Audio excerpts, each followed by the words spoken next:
Hello student, मेरे प्यारे बच्चों। आज हम लोग हड्डियों की टूट और मोच के बारे में अध्ययन करेंगे। आइए हम जानते हैं कि हड्डियां कैसे टूटती हैं। जब हम कोई लचीली वस्तु लेते हैं, जब वह वस्तु मुड़ती है या उस पर भार पड़ता है तो वह लचक जाती है, टूटती नहीं है। किंतु कोई भी कड़ी वस्तु गिरने, मुड़ने अथवा भार पड़ने से टूट जाती हैं। इसका कारण स्पष्ट यह है कि लचीली वस्तु में खिंचाव सहने का गुण होता है।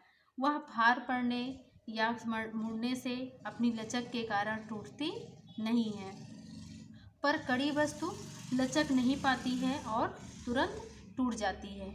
इसी तरह हमारी हड्डियां भी क्या होती हैं, कड़ी होती हैं, और यही कारण है कि गिरने, चोट लगने या उनके ऊपर कोई भार पड़ने से टूट जाती हैं। हड्डियों की टूट। अब हम पढ़ते हैं हड्डियों की टूट। दुर्घटना में या किसी संघर्ष दुर्घटना में हड्डी का एक स्थान से टूटना क्या कहलाता है? हड्डियों की टूट या अस्थिभंग कहलाता है। मान लो हम कहीं जा रहे हैं, रास्ते में या गिर गए या खेलते समय गिर गए तो क्या होती हैं, हमारी हड्डियां टूट जाती हैं। उसी को हम अस्थिभंग कहते हैं। अब आइए हम पढ़ते हैं अस्थिभंग के कारण। अस्थिभंग कैसे होता है? सबसे पहले यह है सीधी या प्रत्यक्ष चोट से। सीधी या प्रत्यक्ष चोट का मतलब होता है कि जिस स्थान पे हमें चोट लगती है, हमारी हड्डी भी क्या होती है, उसी स्थान की टूटती है। जैसे मान लीजिए हाथ है, हाथ पे हमको कोई एक डंडा खींच के मारे तो क्या होता है, हमारी हड्डी वहीं से टूट जाती है। झटके या गोड़ चोट से। झटके या गोड़ चोट में क्या होता है, मान लो हम कहीं जा रहे हैं या बारिश हुई है या हम खेल रहे हैं या हम कूद रहे हैं, कोई भी हम ऐसा काम कर रहे हैं, मान लीजिए हम कूद रहे हैं। कूदते समय क्या होता है, हमने कूदा और झटका लगा तो हमारे पैर में झटका, टूटना चाहिए था हमारे पैर की हड्डी, लेकिन क्या होता है, झटके से हमारे जांघ की हड्डी टूट गई या मान लीजिए रीढ़ की हड्डी टूट गई। तो इसमें क्या होता है, झटके या गोड़ चोट से। यानी टूटना तो हमारे पैर की हड्डी चाहिए था, लेकिन टूट जाती है कहाँ की, जांघ की या रीढ़ की हड्डी। यानी इसमें यह हुआ कि चोट हमको कहीं लगती है और हमारी हड्डी किसी दूसरे स्थान की टूट जाती है। दोनों में बस यही अंतर है कि सीधी चोट में क्या होता है, चोट जहाँ लगती है हड्डी वहीं की टूटती है। झटके में क्या होता है, चोट हमको कहीं और लगता है, हड्डी और हमारी कहीं दूसरे स्थान की टूटती है।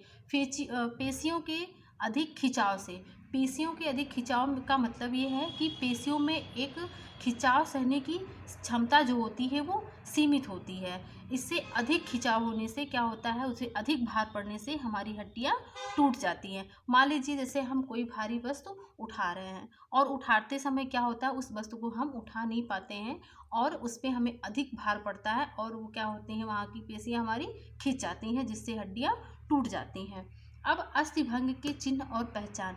यानी अस्थिभंग हो गया यानी हड्डियाँ टूट गई है तो उसकी पहचान हम कैसे करेंगे? सबसे पहले तो दर्द होता है। जिस स्थान की हड्डी टूटती है वहाँ पे क्या होता है, खूब दर्द होती है, पीड़ा होती है।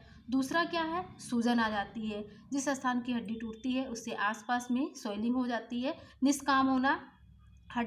जो हड्डी टूट जाती है वो हमारा अंग काम करना बंद कर देता है। मान लीजिए हमारी हाथ की हड्डी टूट गई तो हमारा हाथ क्या होगा, काम करना बंद कर देगा, हम उस हाथ से काम नहीं कर पाएंगे। आकार का बिगड़ जाना। अभी हमारा हाथ देखिए सीधा साधा है और यदि मान लीजिए वो हड्डी टूट जाती है तो क्या होता है, वो अंग ऐसे झूल जाएगा, और झूलने का मतलब ये हुआ कि उसका आकार बिगड़ गया।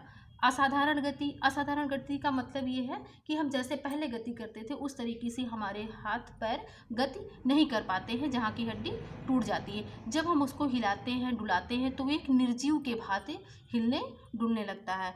कड़कड़ाहट के शब्द।